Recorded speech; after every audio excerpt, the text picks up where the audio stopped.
Hi, cuties! Happy Friday!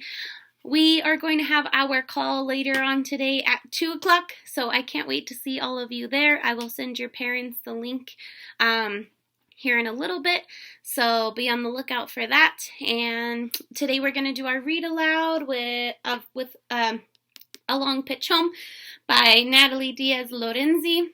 We're going to see what else happens with Bilal and his family. But before we do that, let's do our joke. Alexa, tell me and my students a joke. Where do skeletons go for a fun night out? Anywhere, as long as it's a hip joint.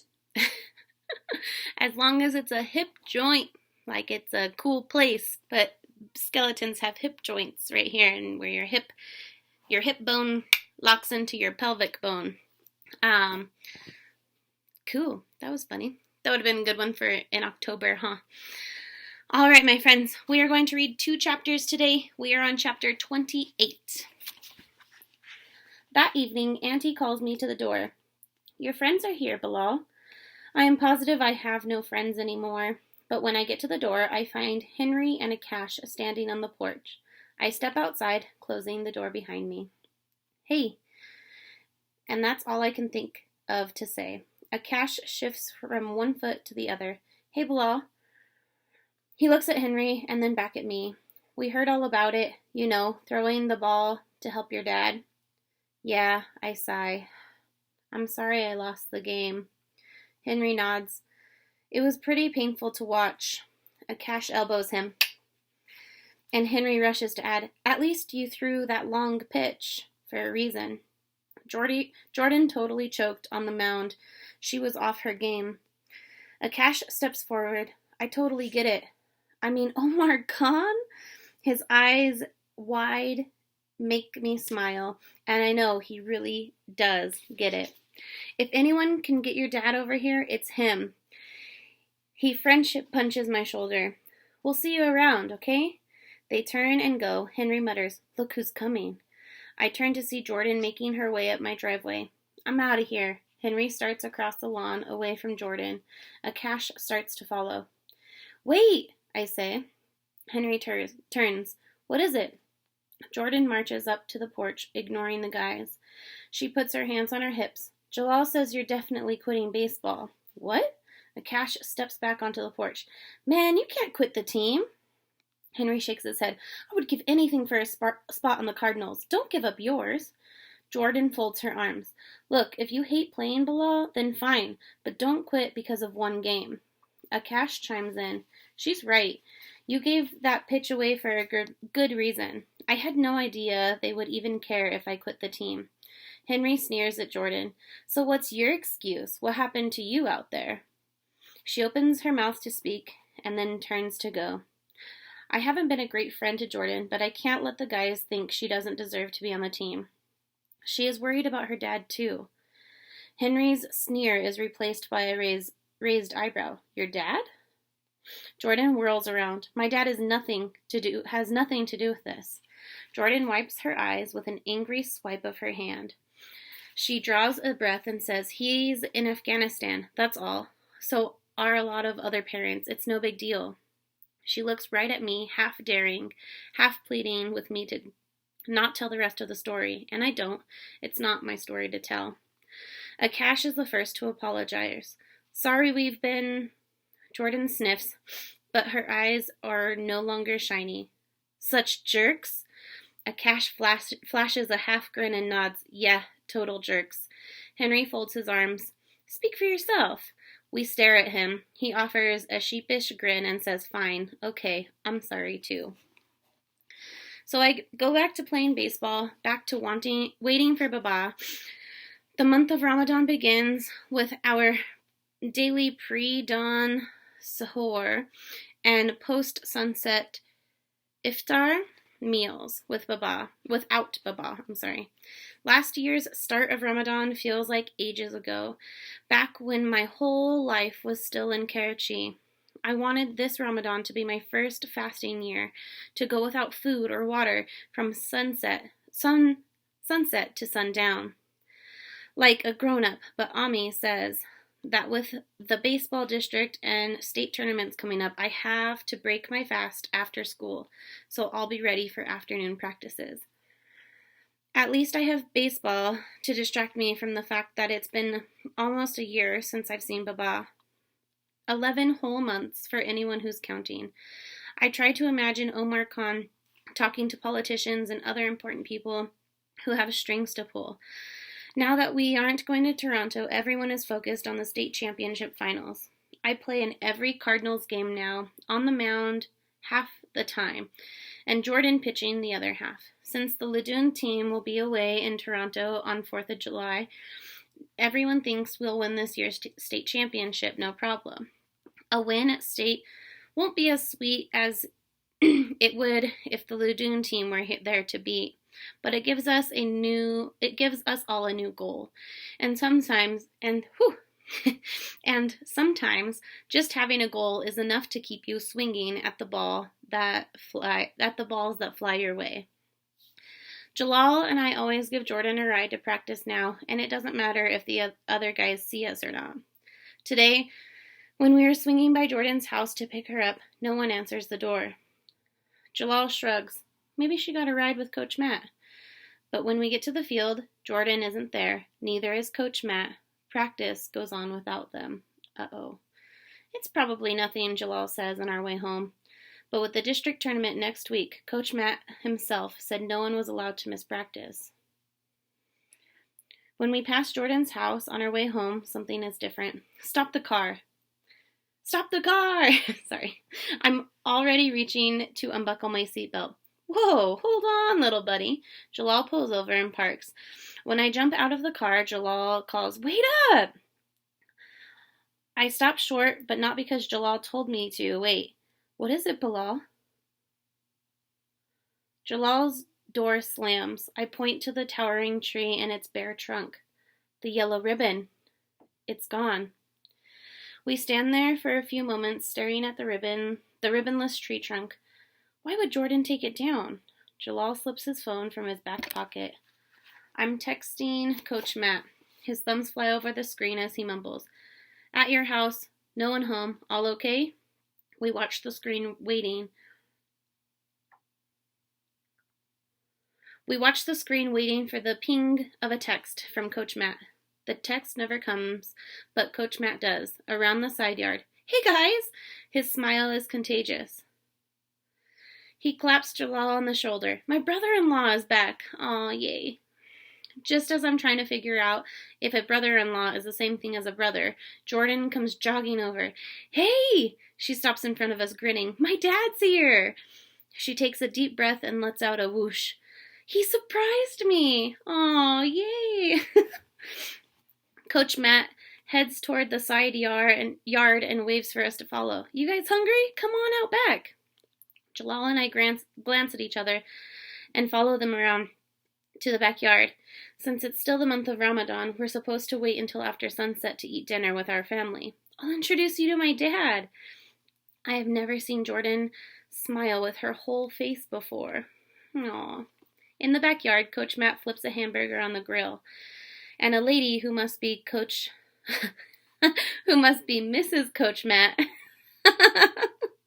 comes out with a pitcher of iced tea. Jordan's mom looks up from the table where she's arranging napkins and forks on a red, white, and blue tablecloth. She smiles when she sees us. Jordan skips over to her father, who's seated in a wooden deck chair. Next to him, leaning on the deck railing, are a pair of crutches. He looks thinner than I remember the time I saw him at the holiday sing-along, but that only makes him look more like Jordan. Jordan beams. Jalal, this is my dad. Her eyes shine, and I can't help but smile too. And this is Bilal. Jalal shakes his hand first. Welcome home, sir. I shake his hand next, and he says, Jordan's told me about that left arm of yours. She's grateful you're both on the same team, so she doesn't have to go up against that pitching arm. Jordan's cheeks flush red. Dad, she rolls her eyes. Thank you, sir. You two are welcome to stay and eat if you'd like. Coach Matt closes the grill lid. I've got more burgers back in the kitchen. I can put them on any time. Thank you, Jalal says, but we've got dinner waiting at home. We say our goodbyes, and Jordan walks us around to the front yard. Jalal heads for the car, but I wait back with Jordan for a minute. That's great your father is home. She bends down and plucks a fuzzy white dandelion from the grass. It was a total surprise. I try to imagine what that must have been like, seeing her father again after all this time and knowing now that he's going to be okay. Jalal waves from the window. Let's roll, little buddy. I turn to go. Bilal. I stop. Your dad will come back too. I want to say thank you, but the words are lodged in my chest. Jordan must know this, because when I look back, she's already walking away. Jalal must know too, although he looks over at me a few times. He doesn't say a word all the way home. I pick at the seams of my baseball glove and wonder if Baba will ever see me play. Is Omar Khan even trying to help Baba? If so, it's not working. We pull into our driveway and Jalal is the first out of the car. He stops.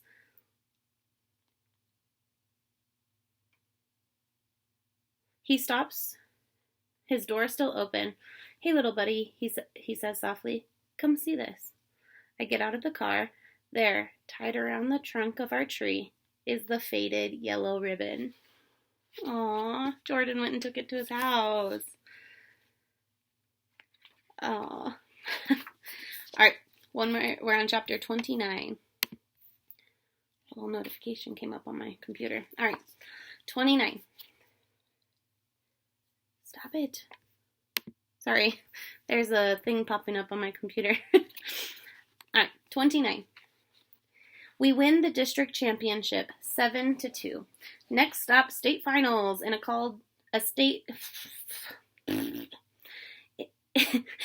in a town called McLean, only 20 minutes away. It's no Toronto, but if we win the state title, we get to play in a place called Georgia. We've got 1 week left to... my goodness, guys, I'm so sorry. We've got 1 week left of 5th grade. Mrs. Wu says middle school will open our worlds to new opportunities, clubs and elective classes, and new friends.